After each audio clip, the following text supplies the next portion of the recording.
I wanted to put some of that 1.5 and that 1 5/16 on your few pieces to see how it Sure. Yeah, no problem. Yeah, what we were getting at was we put it on here crooked just to see how it tracks, and it'll track in and out with it even crooked like this. We ran it back and forth different directions.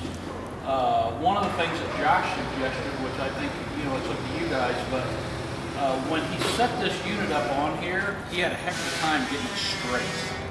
You know, because, you know, sometimes when it's on the forklift, it wants to bow this way or that way. Josh's suggestion was that you're going to put bowlers off of the end, right? If you could figure out where you want this to line up on here and put a couple within those stanchions down there. That way when they come up with a forklift, they just come up and bump it perfectly in line. So that's just up to you guys if you want to do something like that. You understand what I'm getting at? We can walk down there and just put them in there. We're running, you guys should never have to worry about it, but we're running 1500 PSI. Here's the gauge here.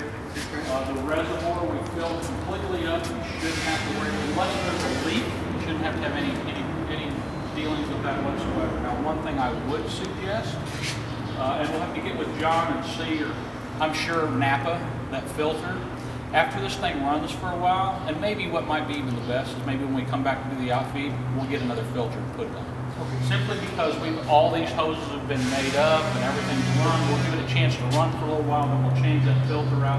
And then that's one of the issues really, you know, unless you break a line or something, that filter's probably be good for a long time.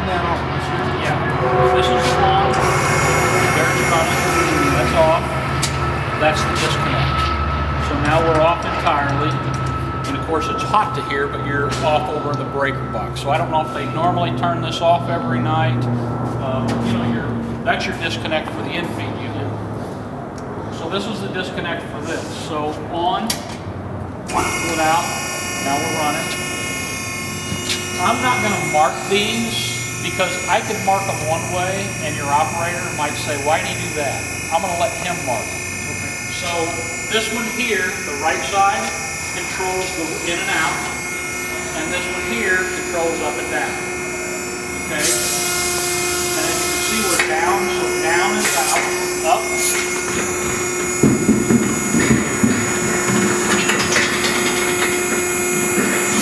There's up. And you notice the sequence and how it works? It's good on work that way. It's just simply because these are daily changes. Yeah, it's not the right. Drop some up and some down. Okay? Now the one thing that he will have to get used to when he runs the unit in,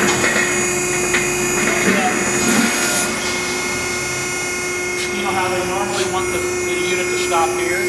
You notice this falls forward. So he'll get used to where to set this on how far it falls forward. And if you watch, I'll run it again one more time. You can see the distance.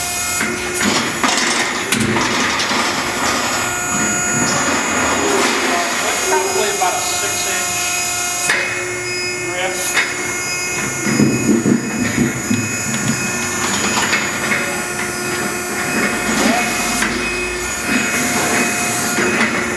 Stops pretty quick. So it's not like it continues on with the hydraulics, it stops pretty quick. See the rollers that I painted for us in orange? That's the first standard. So what you gotta do is run it. Even though it's off center here, based on how much you put on the rollers out there, it's going to go right back out there the way it's put on. Yeah, correct. So even though it's overhanging, it's going to go right back to where he set it when he put it on there initially. And we probably ran it out back and forth probably 8 or 10 times. Yeah, at least. But again, like if you have some boards in there like these that we got, they'd be in the same spot every single time.